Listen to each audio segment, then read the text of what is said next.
It's about 10:30 in the morning. I've gotten all my work done and I'm just on my way home. So I stopped at Huntsville, Texas, got some breakfast, got some coffee. So I'm all good. I'm good to go.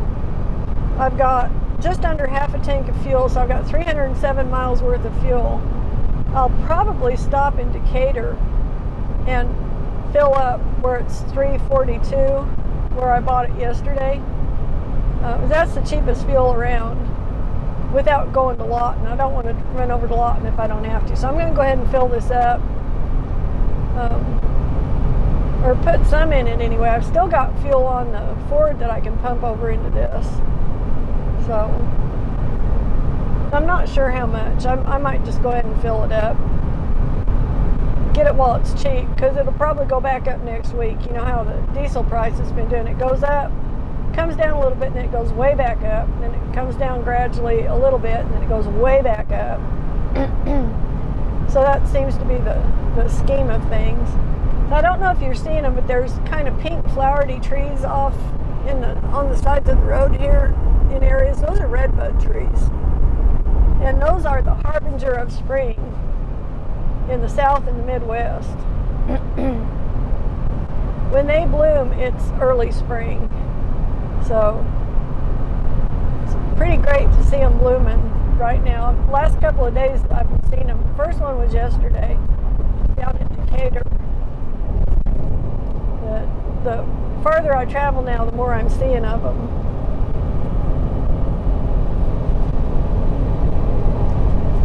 So I'm really super happy about that. Super happy about spring being here. No more winter weather, thank God. I suffer through winter. With the winter weather and the work slows down and the money dries up and it's just not that much fun. And then the jobs I do get, I have to worry about getting caught in an ice storm or a blizzard or whatever. So I'm always happy when spring gets here and that's all done with. And I won't go back into snowy areas until summer. It's one of the nice things about having the ability to turn down loads.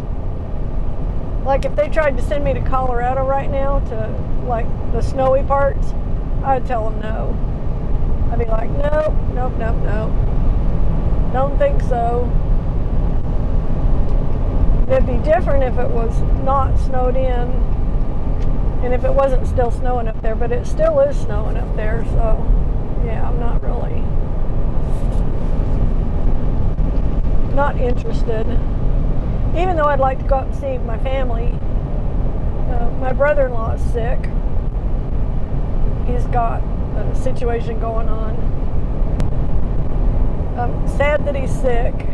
You know, he's going through a similar deal to what Bill went through a couple years ago with cancer. And we don't even know what kind of cancer he's got, really. It's not been specified. Like Bill's specific type was neuroendocrine. And as it turns out, neuroendocrine is a good type to have if you've got to get cancer that's metastasized to your bones and your organs, which his had. And that's the kind you want to have because it's very slow growing. And they have some very specific treatments that can kill off a lot of the tumors and hamper them from being able to grow in the future. But it's like you got to have that treatment for the rest of your life every month. So that's what Bill's dealing with. I don't know what Andy's situation is going to be at all. But I know he was having some localized pain, and so they went in yesterday, I guess. Maybe it was Thursday and Friday. I think they were going to do like 3 or 4 zaps on him and see if they could shrink down the tumor that's causing his pain, because it was making it hard for him to walk. So I hope that it all works, and I hope they find a good treatment and get him at least similar results to what Bill's got, you know, to where he's always going to have the cancer, but he doesn't necessarily have to die from the cancer, is the way his specialist explained it to us. You know, and that's kind of a deal. Now my dad had a different kind of cancer. There must be 100 different kinds of cancers, and they all have different treatments and stuff. These people, I swear, they don't want you to pass them, but they don't want to drive the speed limit when you get behind them either. There's the giant Buc-ee's at Madisonville. I'm just going to go on by. I don't have to stop. So, my dad had some really strange, fast-growing form of cancer, and it was similar to the cancer that he had, the skin cancers that he had. It was akin to that somehow. But it got in his shoulder, in all the nerves and muscles in his shoulder, his left shoulder, and he had this giant tumor in there. You could feel it, it was kind of a big old squishy tumor, and it was causing him a lot of pain because it was all intertwined with his nerves and his muscles and everything, all in the shoulder joint. And it was bad because he found it in like October, and he was dead by February. So it was a real fast-growing, fast-moving thing, and he was quite old too. He was 85 when he found it. So, and he came and told my brother and I, we were working on my house. He had come down to help me with it, and he came in and told us, said, I've got cancer. I think it's going to kill me. It's like, crap. And he was like, yeah. And it's like, I just got a feeling. And he was right. It did. So what they did with Dad was they took him in for surgery, thinking that they could get that tumor out of there, I guess, or at least improve the situation. But the surgeon came and talked to us right after the operation. He said, I couldn't get the tumor out. I got parts of it, but it's so intertwined with all the nerves and all the veins and the blood vessels in that shoulder joint that I can't get it out. And I said, so does this mean that this is just like hopefully to give him some comfort from the pain, or is this not really going to help him, prognosis wise? He said, yeah, that's right. So we knew then that it wasn't a good thing. It didn't really do him any good to go through all the misery of having the surgery. And I wish, those are times you wish you had a crystal ball or some way to determine, should this person put themselves through this, because that was miserable for him. That was a miserable surgery and a miserable recovery. And he never recovered from it entirely. He had the surgery the end of January or 1st of February, or maybe the first week or two in February, and then he was dead by the end of February. So it just wasn't enough it didn't do anything to lengthen his life. And it didn't do anything for his pain either, because they couldn't get it all out away from those nerves. So he basically had useless surgery. I don't think the surgeon knew that when he went in. He was hoping that he could get it. I don't think he just intentionally put him through that, because he seemed pretty dejected when I was talking to him after the surgery. He had hoped it would go better. So it was one of those deals. So I don't know, what do? You get a cancer diagnosis, and you either do everything that the doctors say you should do and you get a good outcome, or you do everything the doctors say you should do and you die anyway. It's a crapshoot, and a lot of it depends on what kind of cancer you've got. What does it respond to? Is it one that you can actually treat successfully? Some you can, some you can't. It's a terrible situation. I'm not going to say cancer is a terrible disease, because cancer is a generic term for a multitude of diseases. And they're all similar in that they cause tumors, I guess, but they're not similar beyond that. They all have their own little horror shows that, you get along with every variety. So it's pretty awful. But I think about it this way, because back when I was a cop, I spent quite a bit of time with veterinarians, because I would have to take animals in you know, like play dog catcher when the dog catcher wasn't working, or just find animals roaming around, you know, sick or hit by a car or something. So I'd take them out to the vet and let the vet put them down, because I didn't want to do it. You know, I didn't want to shoot them on the street like I shoot a cat that's been hit by a car. That seems like a little overkill to me, literally.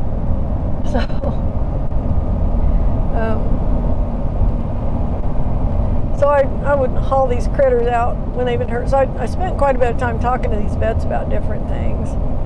And for some reason, we got on the topic of cancer and dogs once. And I don't remember why. It might have been, I don't remember if it was something, I'm not even sure, but I remember being in uniform and talking. I don't even know if I was talking about one of my own dogs. Might have been. But we were talking about cancer in dogs, and the vet said most dogs, if they live long enough, will develop cancer. It's just the way they are. It's just how they're made.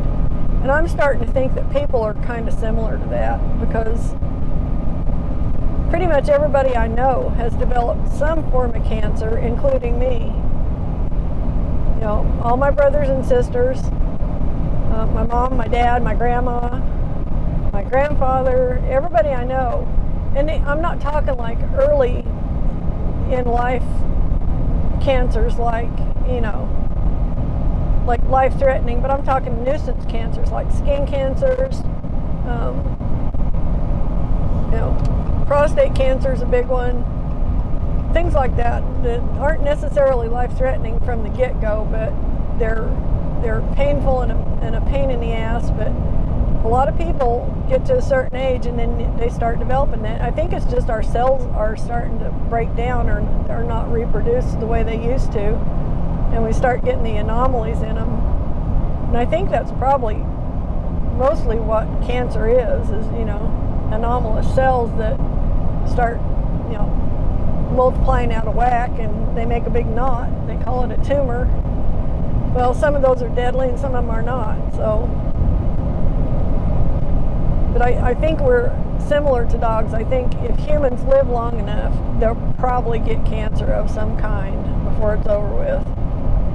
So, I kind of thought I was immune to it for a long time, because my brothers and sisters, except for one, my youngest brother didn't, but all my other brothers and sisters have had skin cancer for years and years. They've been fighting these little annoying pesky skin cancers. They're not the kind that'll kill you. They're not melanomas, but they're just pesky little dry, rough patches, kind of, you know, little annoying itchy things or whatever. And I thought I was kind of immune from that, well, until a couple of years ago, and I started noticing I had like a bump on the back of my neck that was itchy. And it looked, what I could see in the mirror, it just looked like just a little raised bump. It didn't really look like anything. And so finally I went into the doctor. I was having some other work done. I have a deal, my body likes to form little balls of fat under the skin, and they call it a lipoma. So I have these little knots, especially my arms, little knots of fat, and they're really annoying because you bump them on something and they hurt, and they're ugly, you know. So I was in there having a bunch of those cut out. I've had multiple ones taken off. It's not like a knot sitting up on top of the skin, it's under the skin. Well, while I was in there, I said, well, why don't you look at this thing on my neck? And they said, yeah, we're going to take that off. That's a skin cancer. I'm like, okay. Oh, yay, great. So I had another place on my shoulder, same side, both on the left side. So I had one on my shoulder. I said, well, better check this too then, because I got one over here that's different, but I think it might be a cancer because it's been bugging me. I don't know. It just doesn't look right. So they're like, oh, yep, that's cancer. So they took it off, and they had to go back twice and do that. They took it out, punched it out, and biopsied it. And then he had to go back in and cut out a bunch of meat around it to get a clear margin around it. So, I mean, and I was 60 when they did that, or 61 maybe. It's been in the, well, yeah, probably about 61, 62. So here I'm relatively late in life. Now I've had, you know, two cancerous things removed. So now I'm like, every time I get anything on my body that looks a little weird, I go in and I'm like, would you take this thing and biopsy it? And they're like, okay, yeah. So I had a little blue colored mole on my foot that I didn't have when I was younger. I don't remember when it actually showed up. But I was thinking, God, what if that's a melanoma?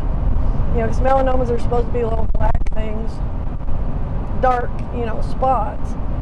So I had them take that off, and they said, nope, that's not anything to worry about. That's what they call a blue nevus. I'm like, a blue nevus, huh? They're like, yep, it's basically a harmless little kind of mole thing, for lack of a better descriptor. So I'm like, okay, well, glad it's gone anyway, even though I had a hole in my foot for a couple weeks till that healed up, a couple months, I guess. So what they do when they take those little things off, they go in with a punch, like a leather punch, kinda, and it bites out a round chunk of whatever it is they're biopsying. So if it's a little deal, they just go a little bit bigger with it and get around the edges of it to get the whole thing out. But it makes kind of a deep hole, so that they usually stitch it up. Well, they didn't stitch the foot, I don't think. I don't remember them putting stitches in the foot. I think they just put a bandage on it and said, just keep it covered, till it starts filling back in and healing. I'm like, okay. But, you get to the point where it's like, get a little paranoid. It's like, any little weird thing, I'm going to go running into the surgeon's office and say, pluck this sucker off of me, would you? I don't know, but so evidently none of us are immune, I guess is my point. So if you think you're having weird symptoms and you can't figure out what's going on, go talk to somebody who's actually got their shit together on, kind of cancer stuff, because when Bill found out he was sick, he had been sick for evidently years and years, and we didn't know it. But what alerted him to the idea that something was wrong was he would have like a pain in his neck, and it would be like almost a debilitating pain. But then the next day it would move to his arm, or it would move to his back, or it would move to his leg. It was like this transient, weird pain that was really making him miserable. It wasn't like he was imagining it. This was real kind of pain, but he couldn't figure out where it was coming from. Well, as it turns out, by the time they figured out what was going on with him, he was just full of tumors. He had tumors in his neck, in his spine, in his bones, in his liver, everywhere. He's just full of tumors. So it was those tumors hurting him, and he was feeling them in different spots because they were in different spots. So, it wasn't like what classic symptoms of cancer you might think of, and I don't even know what classic symptoms you might think of except a lump or something, some kind of a weird lump or, something like that. So it was just a general feeling of he felt like crap, and he was having these weird transient pains that wouldn't go away and wouldn't quit. And he went to 2 or 3 doctors. He went to my doctor, and she couldn't figure it out. He went to another doctor, and that doctor couldn't figure out anything. I think he went to Urgent Med a couple times. They couldn't tell him anything, so he finally went to a different doctor up in Chickasha, and they got him in for a colonoscope, and that's when they found the cancer. So, you just got to keep trying. But he wasn't having symptoms of colon cancer, but he had a giant tumor in his colon. So, he had colon cancer, but it wasn't. That's the thing, you can say colon cancer, but then you got to figure out what kind of cancer it is. It's not necessarily the kind of cancer that is just whatever organ it's affecting. There are different kinds of cancer that affect different parts of the body, or that affect many parts of the body. So it's a real weird deal.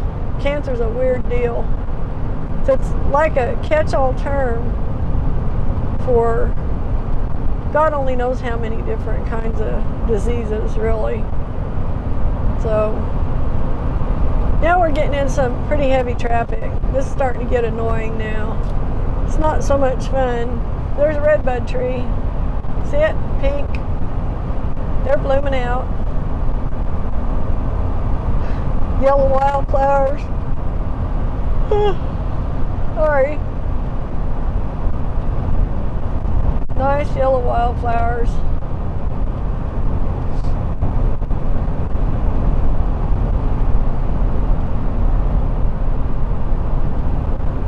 Yeah, this is getting to be not fun traffic now because it's hard to get around slow people because there's kind of a steady line of cars coming around the fast lane.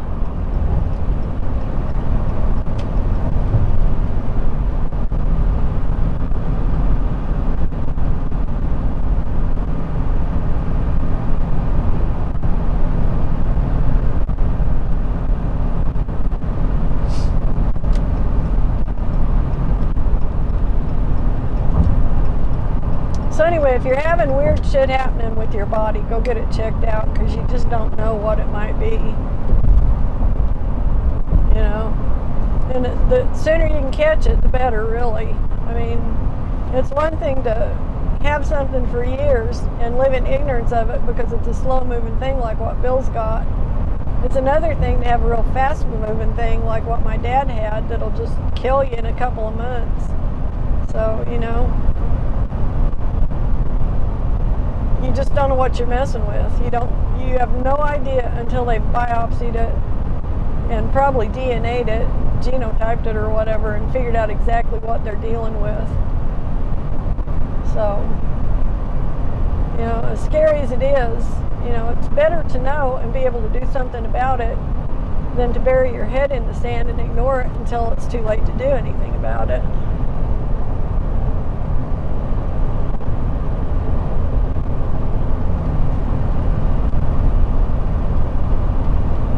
So there's Woody's barbecue. I should have stopped in there, but I'm not in the market for barbecue right now. I can't believe I said that. I'm not in the market for barbecue. I'm usually in the market for barbecue. I still haven't eaten my breakfast yet. I got it sitting here. My egg bites are getting cold, so I can handle them. They were really hot.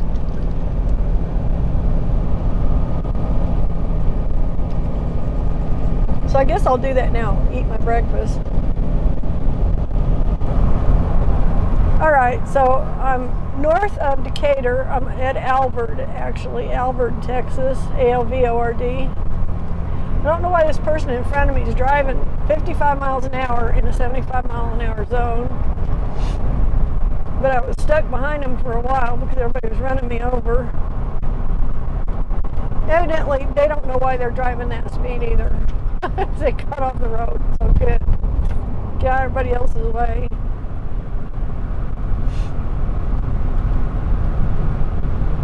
I mean, you should at least make an effort to kind of try and drive the speed limit, right? Somewhere close, within 5 or 10 miles, unless you've got a big load or so you're pulling something iffy or whatever. You need to run slower, but so anyway, I'm glad to be headed home. I'm about 2 hours from home, just under 2 hours. I'm 101 miles, and I'm not too far from Bowie. I'm about 15 miles south of Bowie. So I've been making really good time today. It's early afternoon. Everything, all the stars and planets and moons lined up just right this weekend. And this week, really, the end of the week, for me to get 4 loads in. I could not believe I actually got 4 completed loads. And I finished at 10 o'clock this morning. I didn't start till Thursday afternoon, and I finished at 10 o'clock this morning at 10:30, so yay. Can't beat that with a stick. That's pretty good for a 2.5 day week. I'll take that every week. If I could do that every week, I'd be a happy camper. So that would give me, what, 4.5 days at home and 2.5 days out.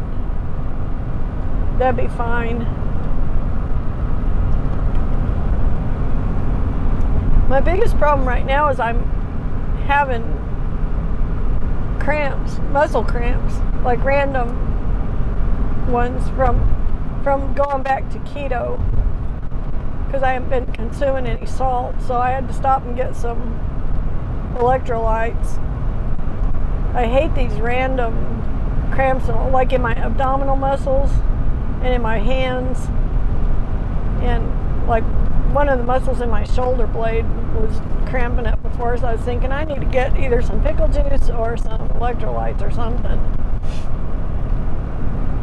So I'm hoping this will kick in pretty soon and help, because I'm still cramping up. It's just one of the hazards of drying out, I guess, you know. I haven't been drinking a lot of water. What I've been drinking is coffee and cream. So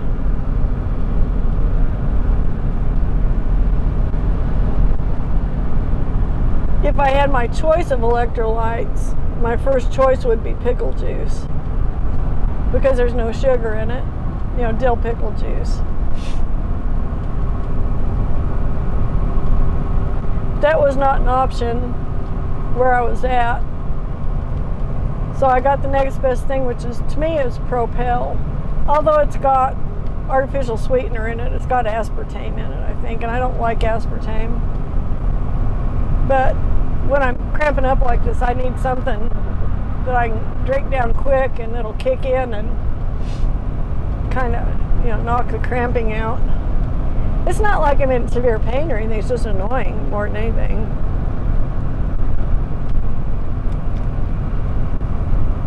Not that it feels good, because it doesn't, but it's not like, you know, agonizing pain. It's just severe annoyance. I'll put it that way. So it's a beautiful day today in North Texas. It's 76 degrees out there. A light wind, light breeze. It's not real windy. Spring is here. All the trees are budding out and leafing out. Well, all of them except for the oaks. They're slower. I've had several redbud sightings down near Houston. Of course, Houston is like summer all year round pretty much anyway, but the Texas bluebonnets were blooming down on the side of the road by Houston.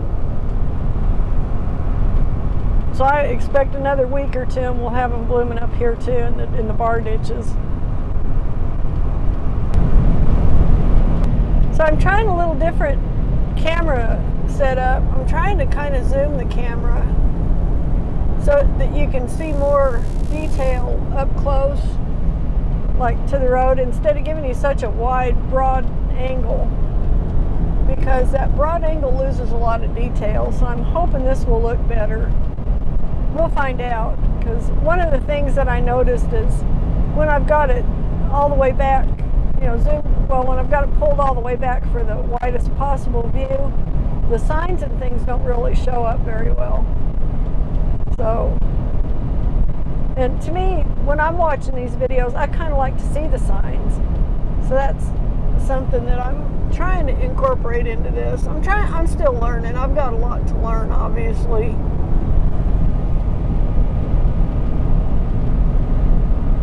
And I haven't really tinkered with this camera much. I basically turn it on and let it run, and turn it off and turn it on again when I want to break up the segments to make things easier to find when I'm editing, deciding what to cut out and what to leave in. But I have been watching my brother's videos at Backroads of Colorado, my brother Wes. He does some really good road videos, and I think his camera might be a little better than mine, a little higher resolution. But one of the things I've noticed is it looks to me like he's more zoomed in, so that you get more detail close, you know, on the close stuff. So that's what gave me the idea to do this. I thought, well, I'm going to try that too and see what it does for me. So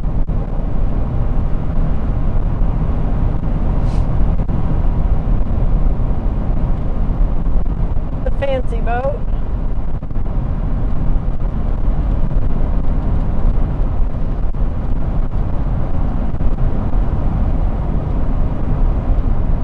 People in their fancy boats. I don't get it. I'm not a boat person. I'm not a horse person either. I grew up around horses and I like them. To me, they're more of a pet. I don't ride horses because I have no talent for it. I know how, and I've been known to do it on rare occasions, and I can pretty much, now that I'm grown and I'm not a clumsy kid, I can stay on the back of a horse now, but I just don't enjoy it. It's kind of a nervous thing for me. I don't really trust a horse. I mean, I trust my truck because it goes where I tell it to. A horse they can go where you tell them to up to a point, and then they might get the idea in their head that they need to brush you off on a tree or buck you off in a rocky field or whatever, you know. They got their own mind too. My truck has no mind of its own. So it only does what I ask it to do, unless it breaks, and then, you know, I kind of try to accommodate whatever situation arises if something breaks. But for the most part, it does what I direct it to do, you know, be through the steering wheel or whatever, the brakes, you know, the accelerator. But a horse is a lot different. A horse is a critter that can decide that it doesn't like you all of a sudden, or doesn't like that you're sitting on its back all of a sudden, or sees something that spooks it that has nothing to do with you, but decides to do a little rabbit hopping around and, you know, buck you off.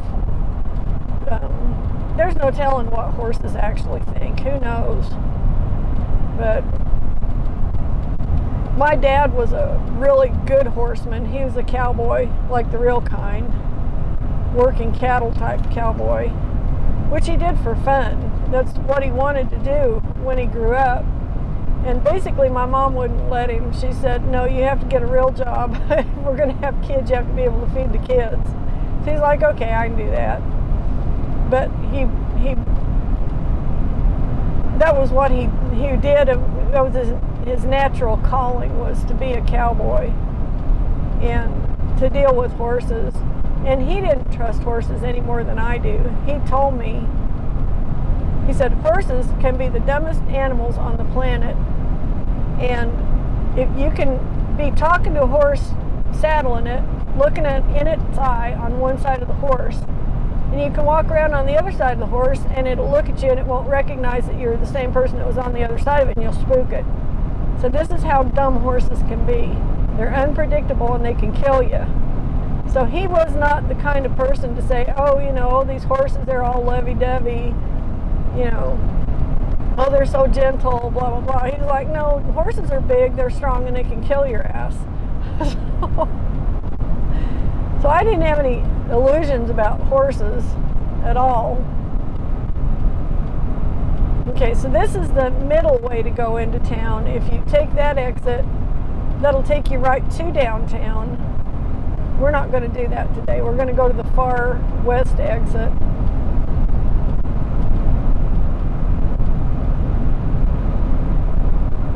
Which is up here about another mile or so. So I want to come in completely from the northwest side.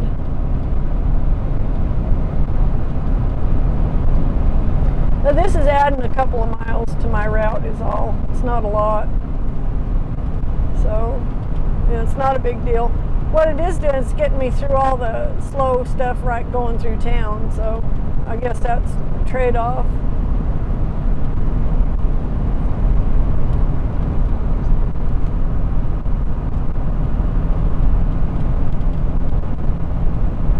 But anyway, I'm not a boat person, not a horse person.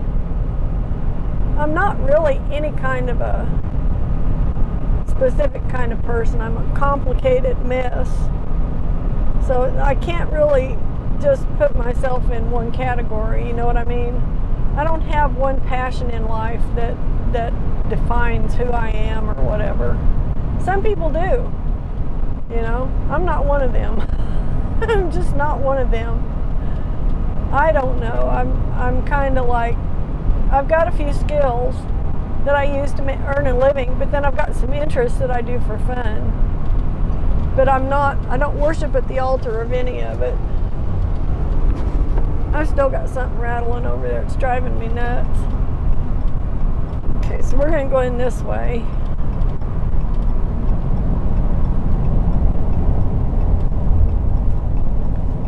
So these guys back on the service road are supposed to yield for me to come over, so I hope they do.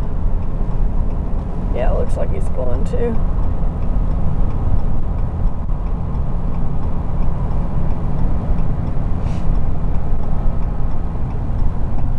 Alright, so we're going to cut back into Bowie here from the west.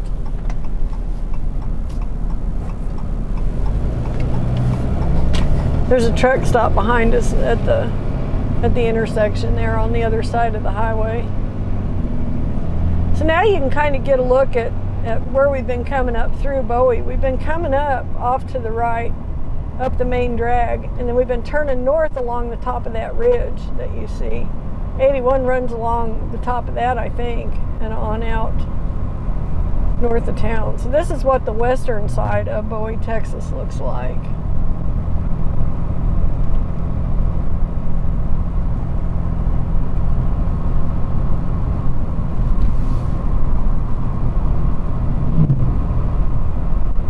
I worry about motorcycle guys that do that shit, riding the center line like that, running two abreast. It's damn dangerous. They do it. They think it's the way to do it, I guess. They must be having either a stock show or a rodeo or something, because they got more trailers here than you can shake a stick at. I wonder how many of these trailers I hauled to the dealers for these people to buy. Seriously, I could have hauled, I don't know, a couple dozen of these over the years or more. So there's a horse out there. It's either a rodeo. I'm not sure what it's going to be here.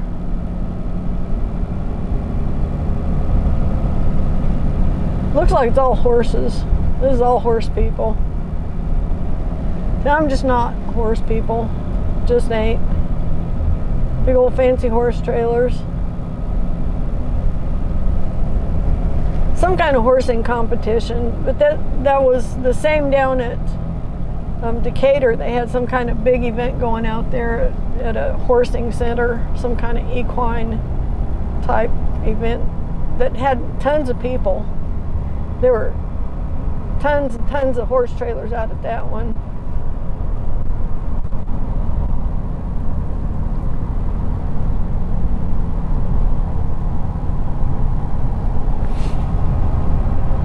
So this is a completely different view of Bowie than what we're used to. We're used to coming up through town on Main Street, right up the main drag.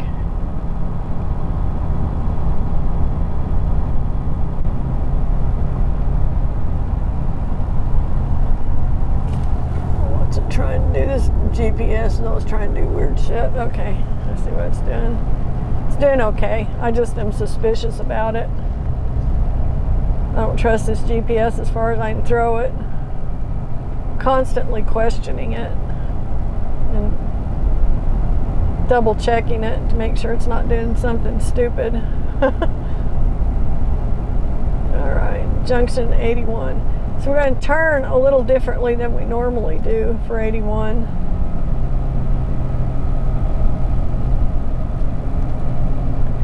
The weird intersection I'm always talking about when I pull down to the stoplight and I pull out at an angle. The reason I do that is because this is the other side of it. If you look down there around the curve, around that curve is where we usually turn left. Well, it's a blind curve coming around this way.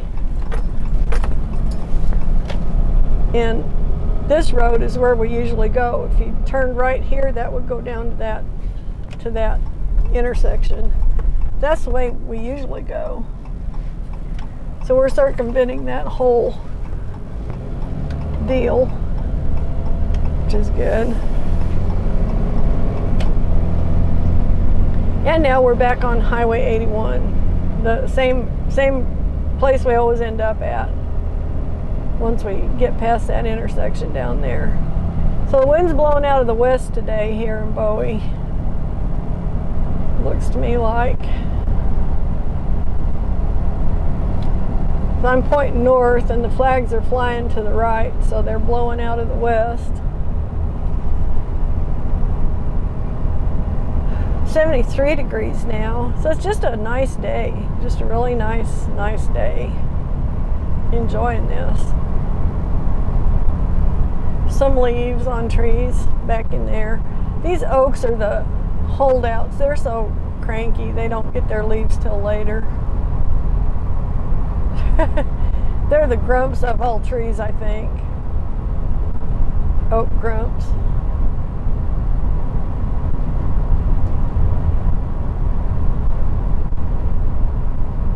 There's a pear tree with white blooms. Seems like there were some red buds blooming down in here. There's a red bud getting ready to bloom.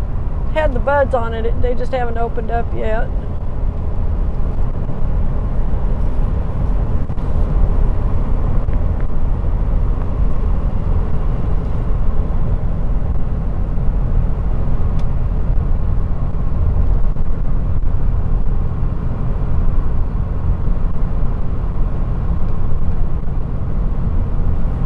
So I don't think there was very much of a time difference coming up through town or circumventing town and coming in the west end. It seems about the same amount of time to get through Bowie, so that was interesting.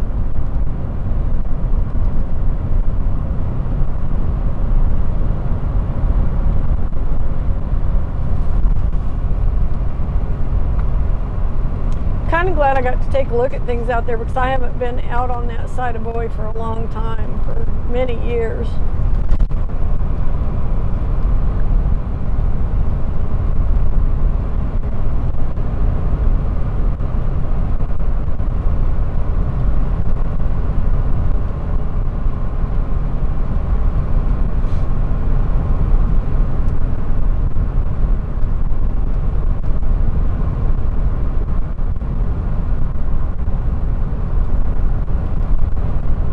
Some red buds blooming out there.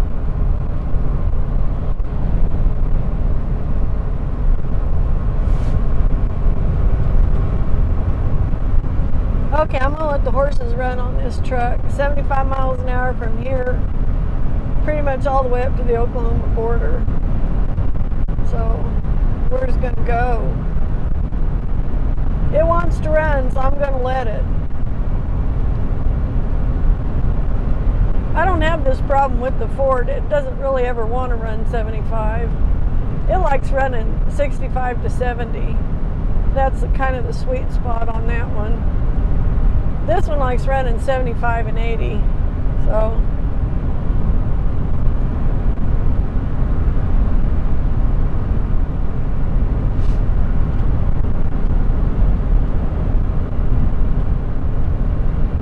there's a red bud. Harbingers of spring. Green grass and redbud trees blooming. Alright, I'm gonna go back to listening to the radio and I'll catch up with you somewhere up by Duncan or Marlow. Alright, so we're still on Highway 81 and we're just coming across the Red River Basin, and we're up on the levee on the south side of the basin, south side of the floodplain. So crossing this whole thing, it's about 1.5 miles across here, I think, from hill to hill, from the hills on the Texas side over to the hills on the Oklahoma side. And we'll get to the bridge here in a minute. And up where this truck is sitting is the edge of the actual river bridge. So the river channel's down under here.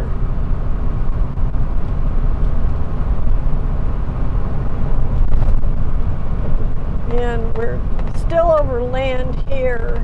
We're not to the river channel yet. we got a little ways to go. Right about here is where the actual river channel is. So the river's not really wide at this point unless it's in flood stage. So it's just kind of a thing. Now I have to slow way down because we are back in Oklahoma and the speed limit here is 65, not 75. So I got to watch my P's and Q's.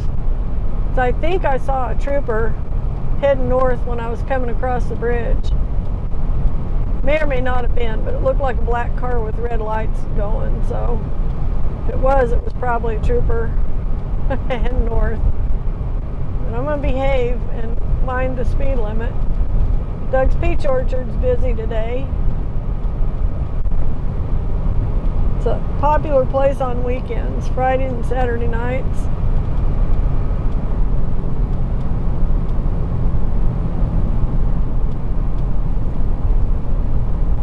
So we're coming into Terrell, Oklahoma. And you can see the vetch is all blooming out in there, the purple vetch. Trees have got blossoms on them. Some of the trees have leaves.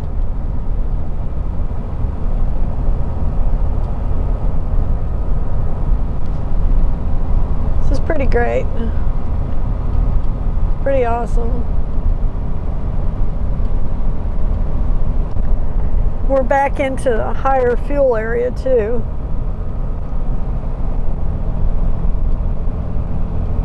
I just paid $3.42 down in Decatur. It's $3.99 up here.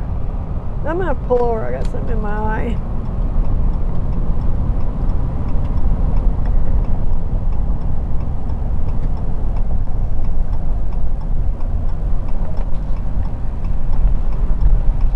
It's kind of a pain in the butt.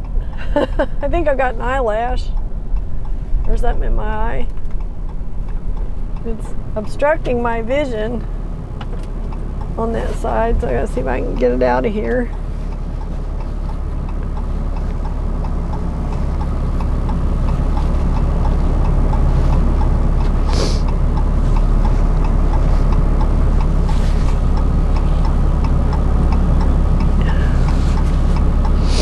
Okay.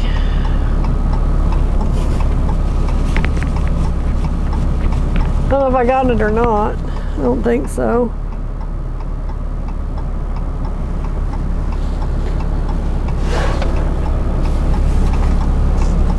I don't have a mirror in here on my visor. And I don't really have a mirror in my purse, so.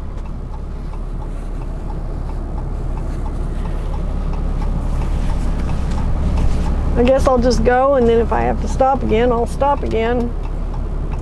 Seems like the thing to do.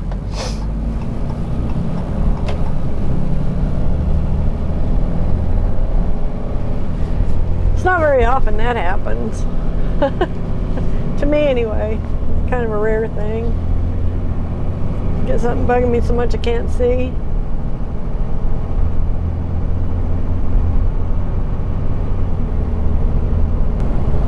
Alright, so I am in the south end of Duncan, Oklahoma. 15 miles from home. So about 15-20 minutes. Well, maybe 25 minutes because it's slow getting through Duncan.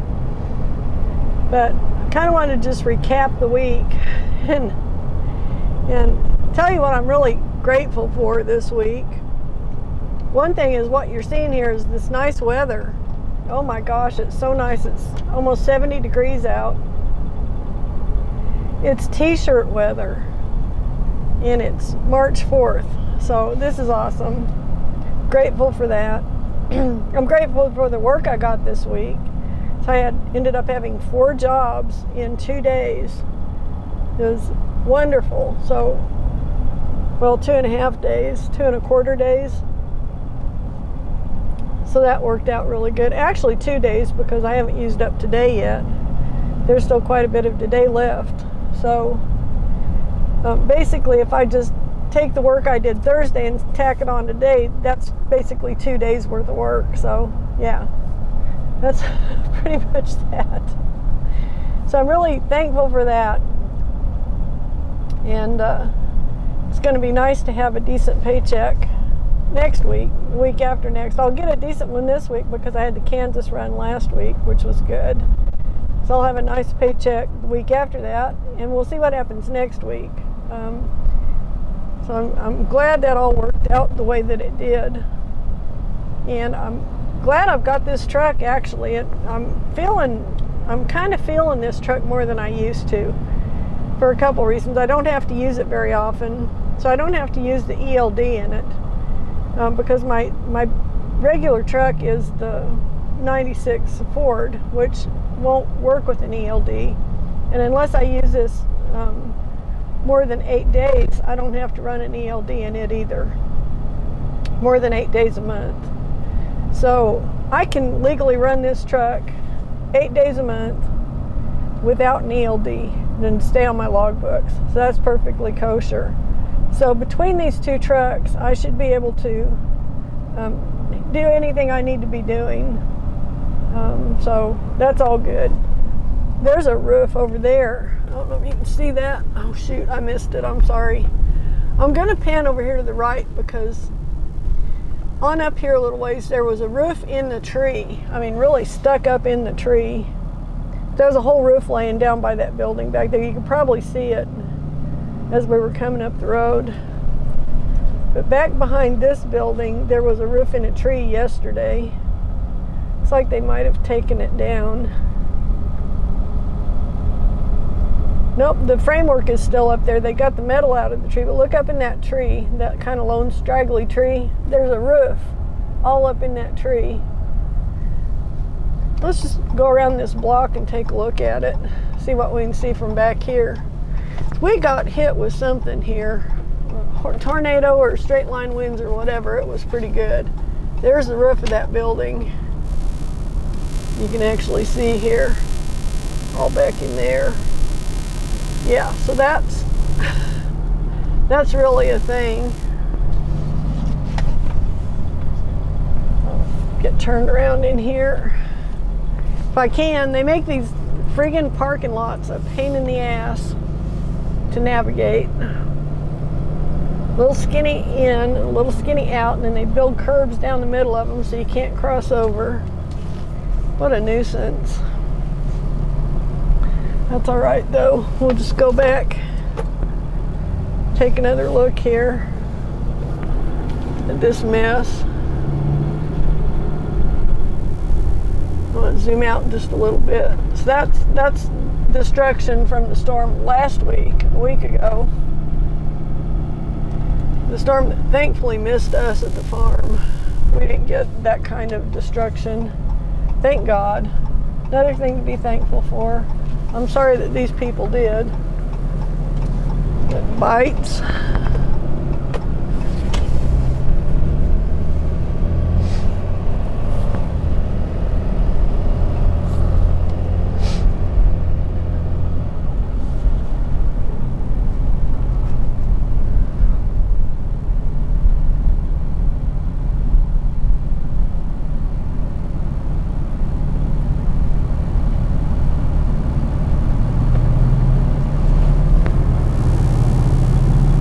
So I'm adjusting my zoom here. I'm going to zoom a little more because I think you get better.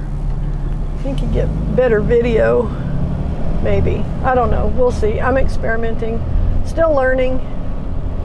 I've got a lot to learn about videos, I'm sure. Like way a lot. Probably I could do this the rest of my life and never know everything I'm supposed to know to be doing this. So I'm learning basically by observation of what other people are doing and just by trial and error. So, you know, it's one of those kind of deals. It's not like I actually know what I'm doing. I don't. I'm the first one to admit it.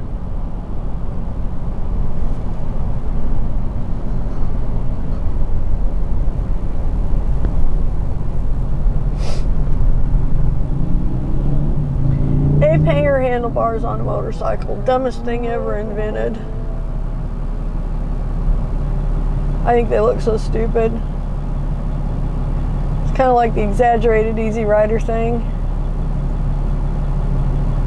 hope you've ever seen the movie Easy Rider. If you haven't and you like motorcycle stories, you should watch that. I mean, I'm not going to say anything that's going to ruin the story for you, but you won't forget it if you've ever seen it.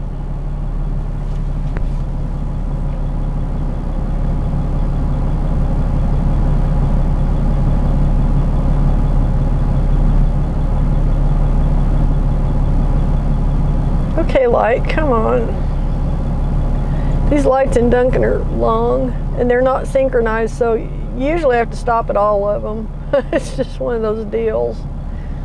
I wish they'd synchronize like Lawton has, where you can, if you get started on the right foot, you can kind of run on through town without having to stop at very many of them, maybe one or two.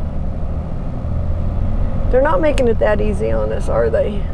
Guess not.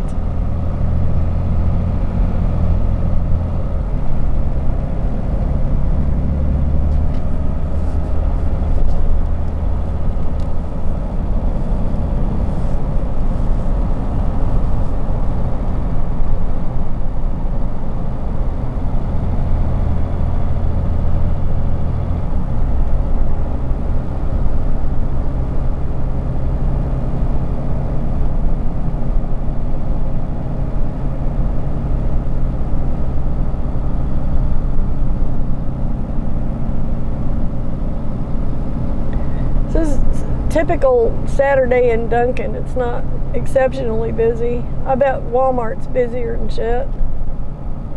It has been ever since the first. It's usually super busy the first 4 or 5 days of the week or the month, and then it's just moderately super busy the rest of the month. But it's a madhouse in there.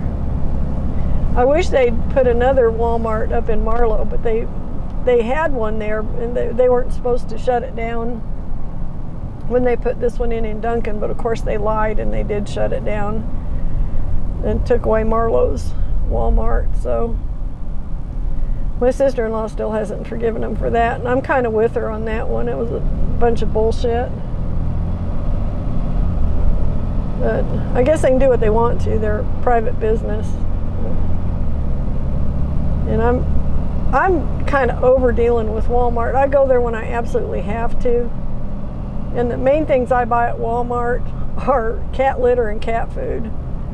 And I've discovered that I don't even have to go to the store to buy those things. I can order them online through Walmart and they'll deliver them right out to the house. They'll mail them or send them UPS. So I don't even do that anymore. I just order them and make them deliver them. And it's the same price. So, you know, it keeps me from walking in there and spending a couple $100 on stuff that I really don't, plan to get or don't need. But, oh, I see that. Maybe I need that. Maybe I need that, groceries or whatever. It's like, no, I'm going to control this. And so that's a good way to do it. If the stuff that's non-perishable, obviously they're not going to mail you bread or milk or whatever, but you can do that with non-perishable type stuff.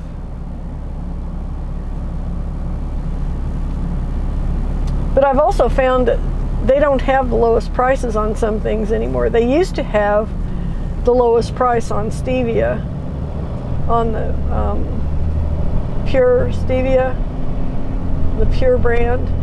Well, they don't have the lowest price on that anymore. Amazon has a much lower price. So I've been ordering my stevia through Amazon. Same thing. I ordered it online. It shows up in my mail. I don't even have to go out to the car and start it up to go to the store. So that's something I'm taking advantage of more and more, because I get tired of going into this store, in particular this Walmart. They don't restock anything in there anymore. Ever since the beginning of the pandemic, they quit restocking just about everything. They've discontinued a lot of products. It just completely went under, because I don't know if it was because of the pandemic or it just was a good time to discontinue a bunch of stuff for some of these companies. But half the stuff I go into Walmart for isn't even available on the shelf. So I've got to the point where I order that stuff and make them deliver it to me. Why not? I'm not going to drive down here for nothing. Just for the joy of driving to town for nothing. No. So, paper towels, toilet paper, they can deliver all that stuff to me on their nickel. And I don't have to stand there and check myself out either. So they actually have to, process it and do all this stuff that they don't want to do at the store. So that's what I'm doing. If I buy stuff from them, I'd prefer to do it that way. Bill still goes in there every once in a while to get a couple of things. One of the things that we get there that we can't seem to find anywhere else in town because they won't restock it down at Homeland at the grocery store is a certain kind of bread that's made with olive oil. It doesn't have any seed oils in it. And he eats a lot of bread. He probably shouldn't eat as much bread, but I'm not going to nag him. But I won't eat bread that's made with like sunflower oil or safflower oil or corn oil or any seed oils in it because they're finding out how bad the seed oils are for you. They're basically poison, to human beings. They're terrible. And I guess, listening to some of these doctors that promote eating keto, eating carnivorously, grains are bad for you. And I believe it because that's what pushes my blood pressure up is grains. Seems to be a thing. So I've got to the point where I don't eat very much bread, but if I do have a piece of toast or something, it's going to be that kind. It doesn't have any of the seed oil crap in it. And there's only one brand I've been able to find that's like that, and I'm not going to tell you what it is because I'm mean that way. No, I'm not going to tell you because I can't remember the name of it. What is it? Some kind of artisan thing or something. I don't remember exactly what it is.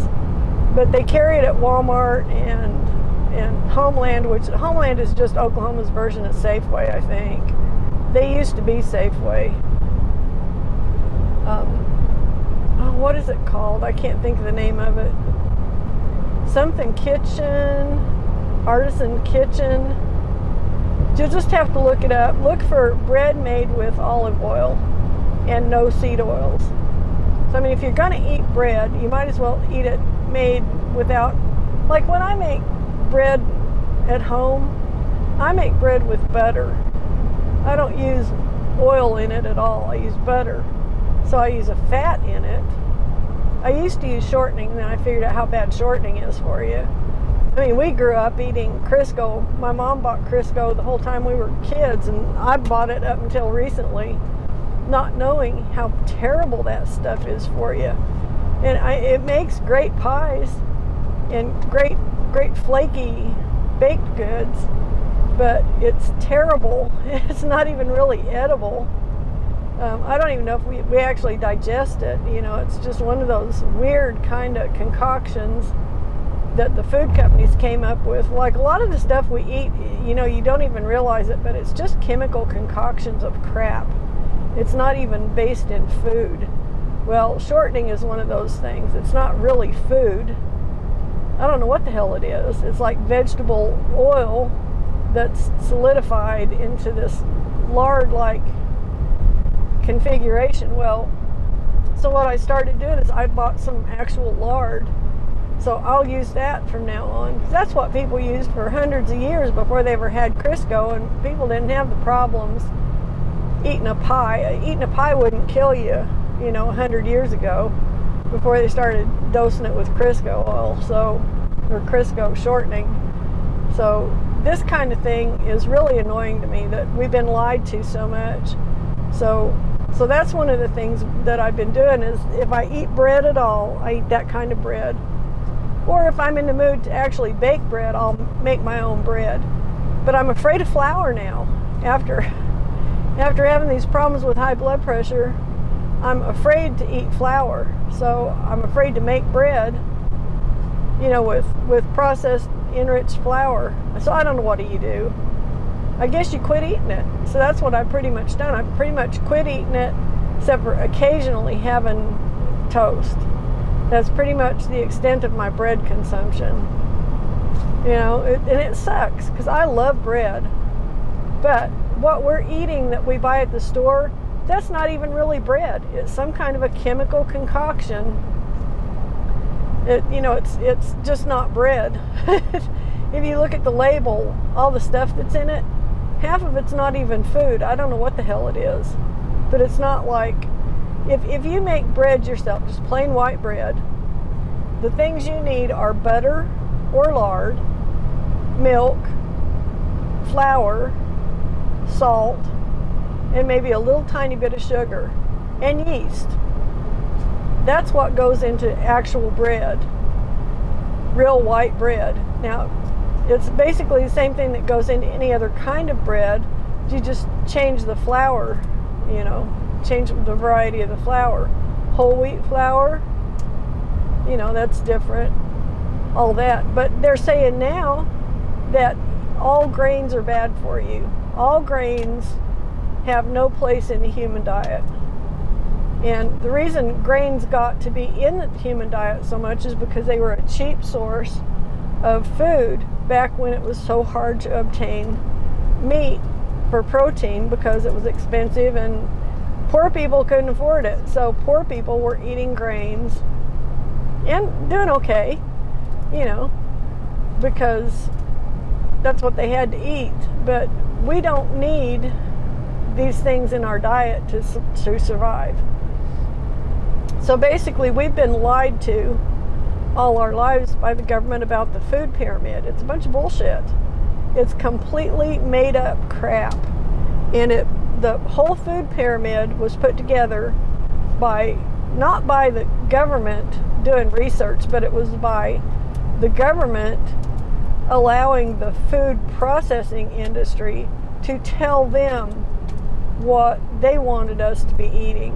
So if you notice, like at the food pyramid, they want you to eat like 6 or 8 servings of fruit and vegetables a day, 2 or 3 servings of bread a day, a tiny portion of lean meat every day.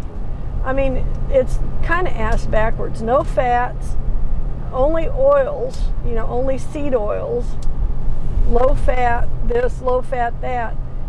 Come to find out, all that stuff is really terrible for you. It's not what we were meant to be eating.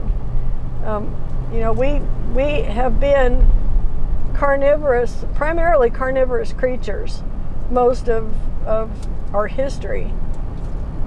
We didn't start even cultivating grains and stuff until relatively recently in the time that we've been on this planet as human beings. So it's really bizarre. I mean, it's just kind of strange. And it's maddening, absolutely maddening to me that we've been misled so badly and just intentionally lied to for the sake of these companies that want to make a bunch of money off of us, by selling us shit we don't need because it's cheap for them to produce, and they can make a gigantic profit off of it while they're poisoning us with it by selling us shit that's not even food as food. That's what they're doing in a nutshell. I mean, it is that bad. It's as bad as it sounds. Now, I obviously turned off here because I did not want to get tangled up in whatever police activity was going on up there. It looked like somebody probably had a fender bender. Most of the time when you see 2 or more cop cars in an intersection, it's because somebody did something stupid and hit another car. 9 times out of 10, I'm going to say. So I'm just going to go on around here and mind my own business. The 1 time out of 10 that you'll see that, well, maybe 2 out of 10. Let's say 8 out of 10 and 2 out of 10. 2 times out of 10 that you'll see that is because somebody made a traffic stop and somebody's giving them trouble, so the other guys come to back them up. So they just park their cars right there. You'll have several cop cars piled up on one traffic stop incident, or one, like a felony arrest, if they see somebody who's got a felony warrant or something. You know, you don't want to do that without backup generally, so you'll call for backup, and then cars will just pile up on your site wherever you're at. So those are the kind of things that you'll see cop cars sitting in the middle of the street or, you know, sitting in a main intersection like that.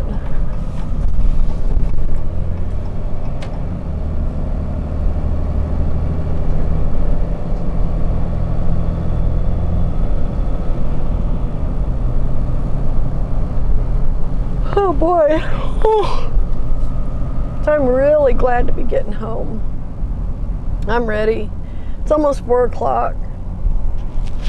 So it hasn't been like a super long day for me. It's been about a 10-hour day so far. And not all of that driving. About an 8.5-hour day driving, I guess. So this is pretty awesome. I didn't work very hard this week, and I earned pretty good gross income. It's one of the reasons I'm in this business. I know I can make money at it without, you know, having to work myself too awful hard physically. I do work myself mentally, you know, with the driving and the traffic and trying to be patient and trying not to stress out over stuff. But it's just not that difficult, really. In the big scheme of things, there are a lot harder jobs that people have to do for a lot less, you know, return on the time and work invested. So there's a place right up here that's got a for sale sign on it now. And I tried to find out about buying this place before we bought the place we're on now. And I couldn't have afforded it anyway. It's like 100 acres. But it's right up here. And this is just such a nice piece of land. It starts at this fence corner where the sign's at. It goes clear down to the next house and goes clear back in half a mile. So I seriously sent letters to the people that own that. And they're descendants of some Indian guy that was Indian allotment land from way back, from when they first divided this land up, and it was in his family. And I never got any answer from them. And I sent letters to all of the people I could find, you know, the descendants. So now it's up for sale. But like I say, there's no way I could have afforded that anyway. I didn't have that much money sitting around. 100 acres worth of money. No. We got a really good deal on what we got, and I'm really happy with it. So I have no regrets. It's just seeing that come up for sale, it makes me wonder, you know, what's going on with his family, because there were like 3 people, 3 descendants of his, all living up in the Oklahoma City area. And you know, I don't know if they've all passed away now or what, but I figured they had to be, you know, for sure adults, but I didn't know how old of people they were. But I never got an answer back from any of them, so who knows. But I hope they didn't all die off. I hope they just decided to sell. I'd hate to think that they all died off. Something's burning up north. See smoke cloud. I'm going to get the mail. I don't know if Bill's been down there to get the mail yet or not. He hasn't called me saying he had, so I'm going to operate on the assumption that he has not.